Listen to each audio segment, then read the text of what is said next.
C'est parti, officiellement parti, Harbour Bridge, Opera House, vous avez sans doute reconnu le lieu. Nous sommes à Sydney, première étape des séries mondiales. Au programme, Laurent, une saison qui s'annonce passionnante. Et ce début de saison, Sydney, là où le triathlon olympique a commencé en 2000. Et donc avec des plages et des vagues intéressantes, n'est-ce pas, ce début de saison 2011 qui revêt une importance particulière puisque nous allons être à un an des Jeux.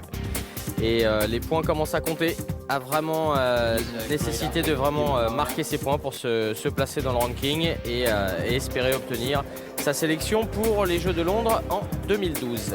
Il y a quelques semaines, à Mooloolaba, première étape de la Coupe du Monde. Cette fois-ci, déjà, il y avait un beau plateau ici à Sydney pour le début officiel de ces séries mondiales 2011.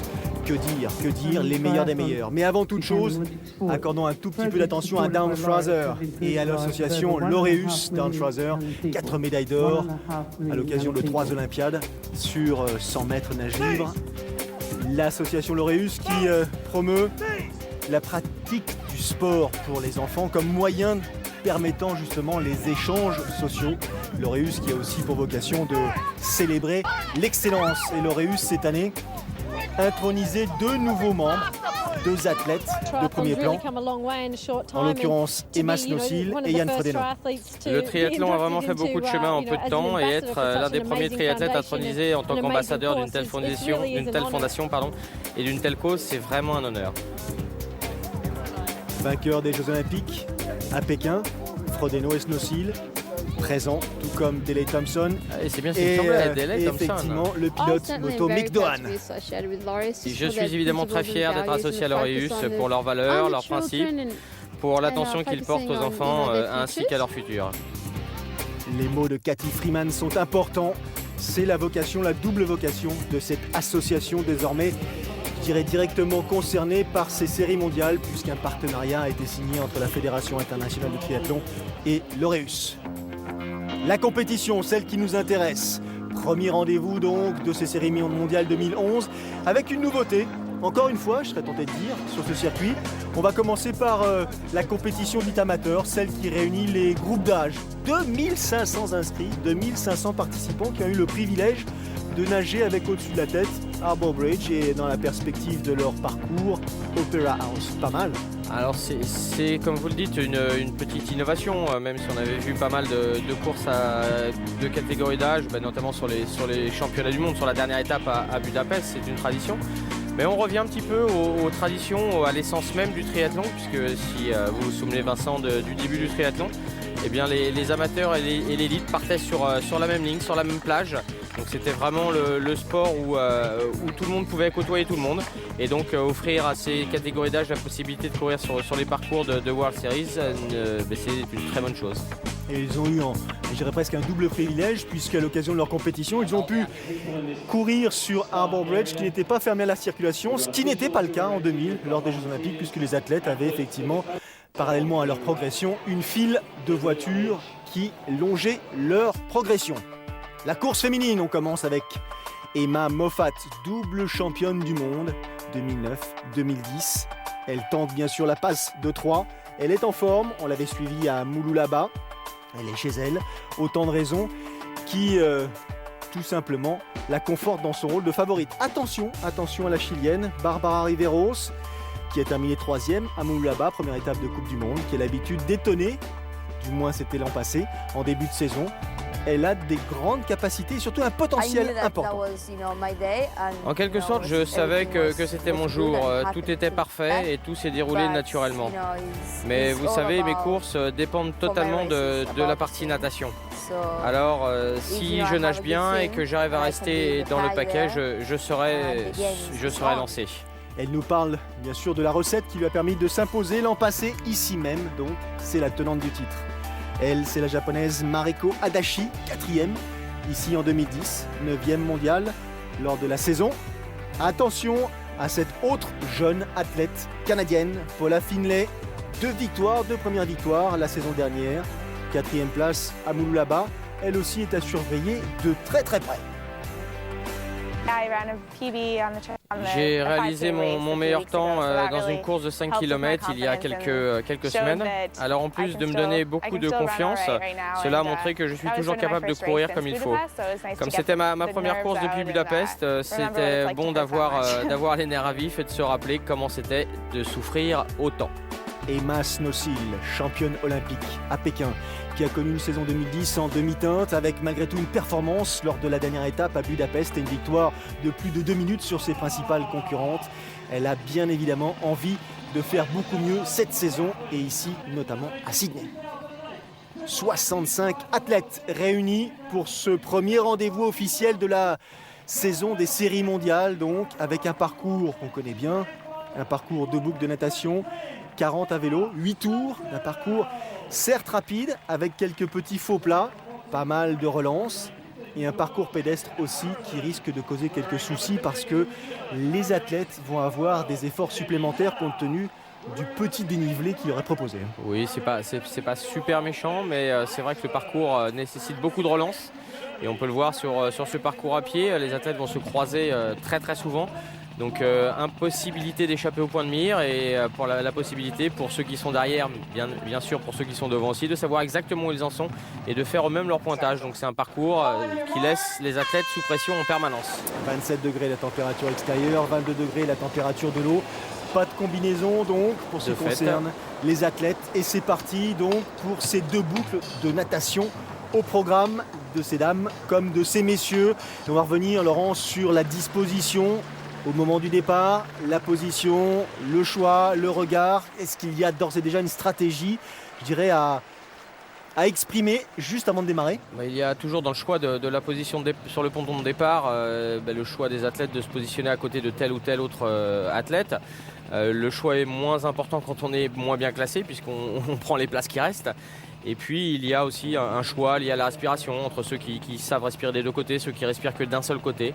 Le positionnement des bouées, éventuellement dans la reconnaissance, mais là ça n'est pas le cas dans cette natation en plein milieu du port, peu de courant. Mais souvent, quand ce sont des départs sur la plage avec une natation en pleine mer, il faut aller voir pendant les reconnaissances et pendant l'échauffement, savoir où se situe le courant et se positionner en fonction. La fin du premier tour. Pas d'écart là, hein, Vincent. Très peu. C'est Laura Bennett qui est devant. Laura Bennett, la triathlète américaine, élue athlète américaine de l'année.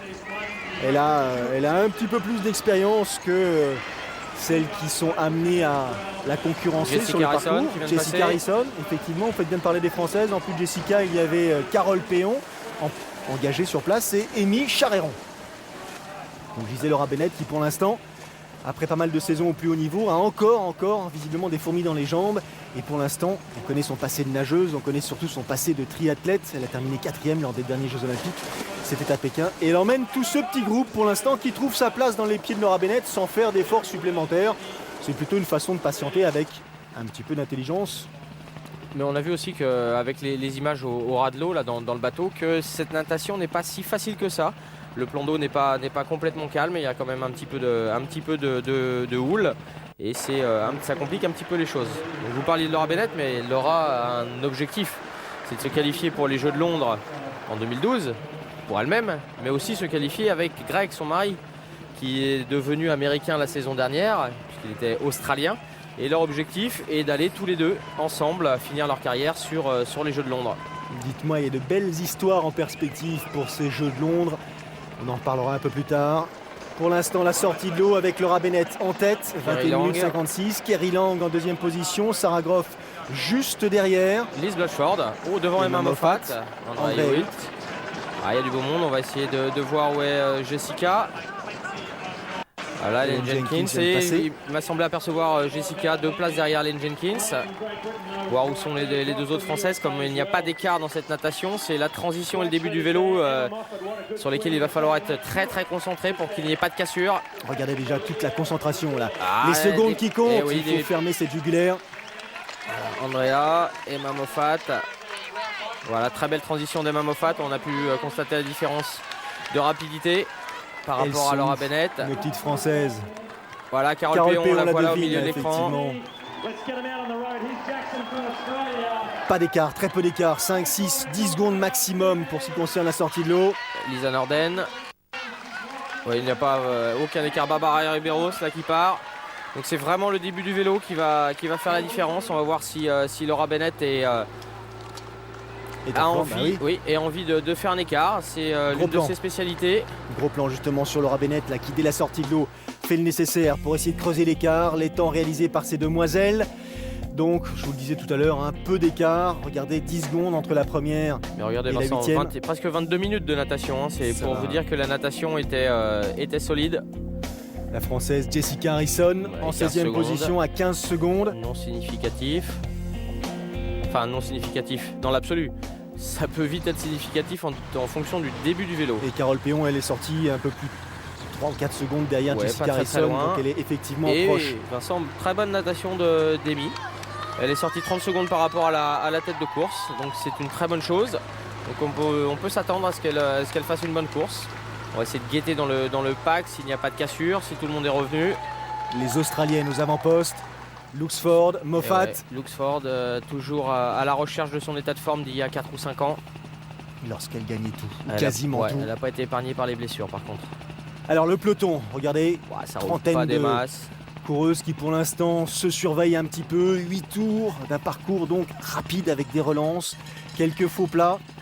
Donc pour l'instant elles sont en train d'anticiper un petit peu le parcours pédestre. Ça c'est Masnaucil qui est sorti effectivement un petit peu loin là. Alors attendez qu'on essaye de voir son temps, Vincent, mais elle est sortie pas très loin. Elle a plus de 2 minutes. 1 minute. 1 minute de retard. C'est très excitant. Je n'avais jamais couru à Sydney, alors je me suis beaucoup préparé. Je veux dire, c'est vraiment une course spéciale, surtout quand on parle de triathlon, puisqu'il y a eu les débuts olympiques sur ce parcours. Et oui, c'est vraiment une grande histoire sur les compétitions avec les autres athlètes australiens. Et c'est vraiment l'une des courses que j'attends avec impatience. Ça a mal démarré pour Emma Snowsill, qui compte effectivement 1 minute de retard sur le peloton. 22,51, 21,56 pour Laura Bennett, donc quasiment la minute. Gros plan sur Moffat, double championne du monde, médaille de bronze à Pékin, on s'en souvient. Alors outre le fait que Emma Snowsill soit sortie un petit peu loin, qu'elle va être obligée de rouler, car personne ne va vouloir rouler pour elle. Oh là! On parlait de rouler. Oui, là c'est rouler-bouler. Là c'est plus le terme exact. Le peloton, visiblement c'est le peloton de tête. Alors qu'il y a qui dans ce groupe? On a vu déjà. C'est le peloton de tête, ça c'est sûr. Ça s'est écroulé, glissé. Contact sans doute entre 2 roues sur la gauche de ce peloton. Pas grand chose à faire pour éviter la chute. Elles sont une petite dizaine à être tombées. On vous donnera l'identité de ces athlètes sans doute un petit peu plus tard. Pour l'instant, apercevoir Ellen Jenkins. Ellen Jenkins effectivement paraissait, il y avait être dans le groupe. Peut-être Caddy Tremblay. Et voilà, Snowsill qui est obligé de faire la course. 3,23 de retard, 3 minutes 23. Et oui, regardez, Ellen Jenkins est dans ce groupe-là, donc ça veut dire qu'elle était prise dans la chute. Oula, on a l'impression qu'elle roule sur les œufs ou presque, même si la température est douce. Il semble que le temps alors regardez ce gros groupe, n'est pas des plus cléments. On parlait, Vincent, sur le commentaire de la Coupe du Monde de Mouloullaba, de cette densité de niveau qui est en pleine progression chez les filles. Et là, c'est tout à fait le cas. Là, c'est une évidence. Il semblerait que ce soit Kirsten Swiftland, voilà. Aïe. Elle était dans la chute. Quelques griffes là sur le bras droit de Kirsten Swiftland. C'est compliqué de commencer la saison comme ça, mais visiblement il n'y a rien de cassé. Et c'est quand même le plus important, car sur cette première course, si on commence par une blessure un petit peu importante, la saison est compromise. Et Vincent, il me semble apercevoir les Françaises dans ce groupe. Elles sont dans ce groupe, les deux. Les deux, même je crois, mis effectivement à la fin du paquet derrière. Pour l'instant, placé. Ça roule pas très vite. Hein. C'est peut-être dû aussi au fait qu'elle tourne et il tourne beaucoup. 8 tours pour un parcours cycliste, c'est peut-être un tout petit peu excessif. Ouais, c'est surtout que dans un groupe comme ça, il est difficile que quelqu'un prenne la... Les contres sont immédiats, voilà. Les prises d'initiative sont rares. Une grosse partie des favorites sont dans ce paquet. Il faudrait que ce soit, entre guillemets, un second couteau qui essaye, ou 2 ou 3 qui essayent de partir un petit peu comme on l'avait vu sur une des courses garçons de la saison dernière. Un groupe avec Stuart Hayes, donc qui ne font pas partie des favoris. Les principaux favoris s'observent et puis voilà, on sort, on pose le vélo avec 1 minute 30 d'avance et ça peut rendre les chances plus faciles. Oui, avec Moulou-la-Bas, j'étais très contente. C'était toujours une course difficile, surtout que c'est la première de l'année. Je suis contente de la tournure des événements. Bien que les filles aient perdu 2 minutes sur le parcours vélo, c'était un petit peu décevant, mais cela ne s'est heureusement pas reproduit pendant le week-end. Emma Moffat, deuxième à Moulou-la-Bas, donc lors de la première étape de Coupe du Monde. C'en est terminé pour les 40 km du parcours cycliste. La transition classique, traditionnelle, si ce n'est que là, c'est le métro aux heures de pointe. Voilà, Anya Dittmer, Andrea Hewitt, toujours très bien placées dans les transitions. Elles sont intelligentes, intelligence de course. Vicky Holland. Non, c'était pas Jessica, c'était Vicky Holland qui vient de passer. Laura Bennett est juste derrière. Regardez, presque mon équipe de l'année dernière qui est là. Gros plan sur Emma Moffat qui relance juste derrière. Barbara Riberos qui est partie tout de suite. Moffat, Riberos, Hewitt, Laura Bennett qui est là, Cathy Tremblay, Jessica Harrison qu'on vient de voir passer, Carole Péon juste là. Et Amy, voilà, qui vient juste de prendre le virage. Ah, ça va être intéressant de voir les Françaises où elles en sont de leur préparation. Car il y a vraiment beaucoup de monde. Alors, devant Andrea Hewitt, Nouvelle-Zélande, à sa gauche, à sa droite plutôt, Lisa Mensik des Pays-Bas, derrière Emma Moffat, Australie, et Barbara Riberos, Chili, le groupe de 4 devant. Laura Bennett, quelques foulées en retrait. Et c'est Andrea qui met le tempo. Moffat et Riberos se contentant de suivre. Laura Bennett qui raccroche. Qui fait l'effort pour revenir. Jessica Harrison et Carole Péon, pas de nouvelles pour l'instant. Vicky Holland juste derrière. Ah, ça c'est le groupe de Snowsill. Elle compte combien de retard? Alors là, c'est l'heure de course qui défile sur la droite, en bas à droite de votre écran. Regardez, c'est presque 3 minutes. On va regarder les écarts. 2,41 effectivement. 2,41 pour Emma Snowsill. Kate Roberts aussi, Kathleen Muller. Ah, il y a quand même du beau monde dans ce groupe.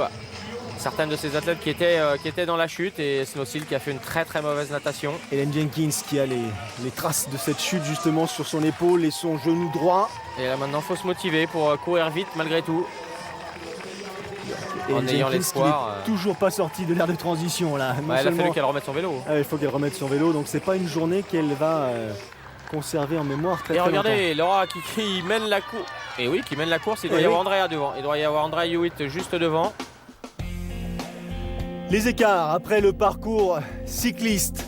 Donc, vous voyez, quasiment aucun écart. Niki Samuels qui fait un très bon début de saison après sa victoire à Moulou-la-Bas, qui est encore placée. Il va falloir observer sa course, voir si elle confirme.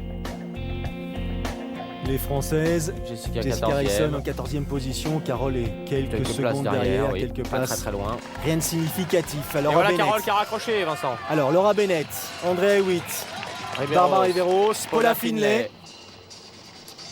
Ah, on a vu une petite pénalité pour Baslen. Alors on revient sur la tête de course avec toujours Laura Bennett. À gauche de l'écran, Andrea Hewitt. À droite de l'écran, Barbara Riberos, Paula Finlay, Carole Péon en 5e position derrière Mensik, la néerlandaise. C'est plutôt bon signe. Et voilà, elle est partie un peu vite, Mensik. Carole la double. Donc il va falloir qu'elle raccroche. Lisa Norden un peu à la peine. Lisa Blackford, Vicky Holland. Amy qui ventile beaucoup. Amy coincée entre Stimson et Dittmer là. Félicité Abraham. Emma Jackson, championne du monde des moins de 23 ans. Et Jessica, un peu à la peine à pied. Regardez là-bas, Daniel Arif, Niki Samuels, les deux protagonistes de la course de tête. C'est pas la même chose de la tête que de Moulou-la-Bas. La course de Moulou-la-Bas. Hein. Ou pareil pour Mélanie Anaheim qui était sortie en tête. Hein. Eh oui. Et donc toutes ces filles-là, il va falloir voir si le groupe de derrière, Hélène Jenkins et Emma Snowsill sont capables de revenir et de rattraper quelques-unes d'entre elles. Et dites-moi, mais Laura est particulièrement en forme en ce début de saison. Alors on détaille le groupe de 6. Bennett, Riberos, avec la japonaise Sakimoto. Eh oui. Il y a Paula Finlay, la canadienne, en blanc et rouge. Et 8 en 3e rideau sur la gauche. Et Carole Péon qui est dissimulée par Paula Finlay mais qui est en 6e position. Très belle course de Carole. Emma Snowsill qui s'accroche, qui revient mais qui revient pas beaucoup à vrai dire. Hein, parce que 3,55 de retard sur le groupe de tête. Ah, c'est difficile de se motiver. Elle quand est même, toute seule et c'est assez compliqué effectivement. Ça commence à grimacer là sur le visage de Laura Bennett. Elle est concentrée mais elle commence sans doute à coincer un petit peu. Paie-t-elle les efforts consentis lors du parcours cycliste? Sans doute. Et derrière ou à côté plutôt les petits gabarits de Hewitt, Riberos et Finlay commencent à se partager Voilà. les places devant. Laura qui paye un petit peu le début de la course à pied, qui va s'accrocher. Carole qui est toujours là.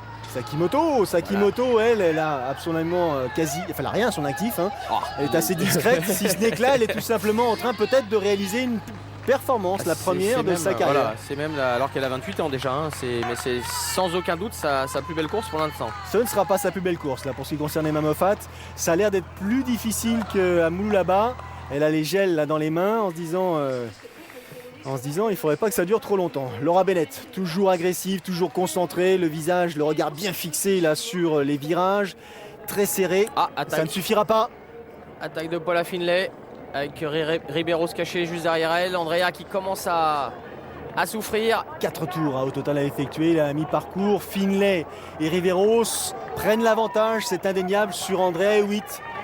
Regardez comme ça va vite, c'est ça qui est super surprenant. Regardez l'allure de ces deux athlètes. Paula Finlay, elle est née en 89, donc elle a 21 ans. Elle avait, Paula Finlay, 10 ans quand son compatriote Simon Whitfield s'était imposé à Sydney lors des premières Olympiades. Ça ne nous rajeunit pas, mon bon Vincent. Elle avait 10 ans. Et là, quelques années après, elle est en train de réécrire l'histoire. Le Canada, visiblement, aime bien les terres australes et Sydney. Allez, encore quelques efforts à 200 mètres de la ligne d'arrivée. Une pression énorme. Riberos derrière, on a l'impression qu'elle attend le dernier moment pour essayer de sortir, de bénéficier de l'aspiration, mais ça va être difficile. J'ai l'impression qu'elle souffre, énormément. Finlay a fait une accélération progressive depuis plusieurs hectomètres. Il ne faut pas que ça dure trop longtemps. Elle est à fond, elles sont toutes à fond de toute façon. Et là-bas, regardez, on a vu du bleu, c'est Carole Péon qui est encore là. Excellent. Elle se bat, Carole, pour la 4e place pour l'instant. Donc Finlay s'impose devant Barbara Riberos et devant Andrea Hewitt. Et Carole Péon lutte en compagnie de Sakimoto, la japonaise, pour la 4e place. Elle nous a fait un sprint de plus d'1 kilomètre. Paula Finlay, 2h01-21. Incroyable. Et Carole qui va prendre la 4e place. Voilà un bien bon joué, début de saison. Superbement joué, bravo. Et 2e Sakimoto. place pour Riberos, 3e pour Hewitt, 4e pour Péon, 5e pour Sakimoto. Et Laura Bennett qui réalise elle aussi une belle perf ici, 6e donc, 6e place pour l'athlète américaine. Elle est un tout petit peu pâle. Ça a été dense comme course quand même. Gros niveau de course à pied, regardez le visage de Laura Bennett. Elle a fait une très belle course, elle a mené la natation, elle a été souvent devant en vélo. Elle a pris le premier 5 km à son compte. Emma Moffat qui en termine. Un petit peu loin, Emma Moffat. 13e place pour Emma Moffat. Juste derrière Vicky Holland. Vincent, on lit dans son regard qu'elle n'est pas satisfaite. Et voilà, Snowsill, encore beaucoup plus loin. Oui, entre-temps, il y a eu Jessica Harrison en 22e position. Et Micha Héron qui passe un peu à côté de sa course à pied. 35e. 42e place pour Emma Snowsill. Tandis qu'on voit au ralenti donc la victoire de Paula Finlay. Encore la 3e victoire en série mondiale de cette jeune athlète canadienne. Je ne l'avais même pas imaginé, c'est vraiment incroyable, c'est tellement cool. Je suis aussi surprise qu'à chaque fois que j'ai couru l'année dernière. C'est tellement super, Barbara est vraiment forte et Andrea aussi. C'était une course très dure, les filles m'ont mis la pression sans arrêt, c'était vraiment très rapide, mais je suis vraiment aux anges et c'est tout simplement. Je suis plutôt contente, vous savez, pas seulement pour le résultat, mais surtout parce que j'ai nagé à mon niveau. L'avoir fait aujourd'hui, c'est ce qui me rend le plus heureuse. En fait, j'ai lâché juste avant le sprint, mais mes jambes sont bien là. La natation et le vélo se sont bien passés aujourd'hui, donc je suis vraiment contente de la manière dont j'ai commencé ma saison. Le premier podium de ces World Championship Series version 2011. Sur la plus haute marche, Paula Finlay, médaille d'argent pour Barbara Riberos, médaille de bronze pour Andrea Hewitt. Et bien sûr, de facto, vous avez le classement général provisoire de ces séries mondiales à l'issue de cette première étape. Les écarts en temps, 3 secondes à l'arrivée entre Finlay et Riberos. C'est très serré. Moins de 10 pour Hewitt. Ça nous promet des arrivées serrées, intenses et surtout incertaines quant aux identités des différentes personnes qui s'imposeront.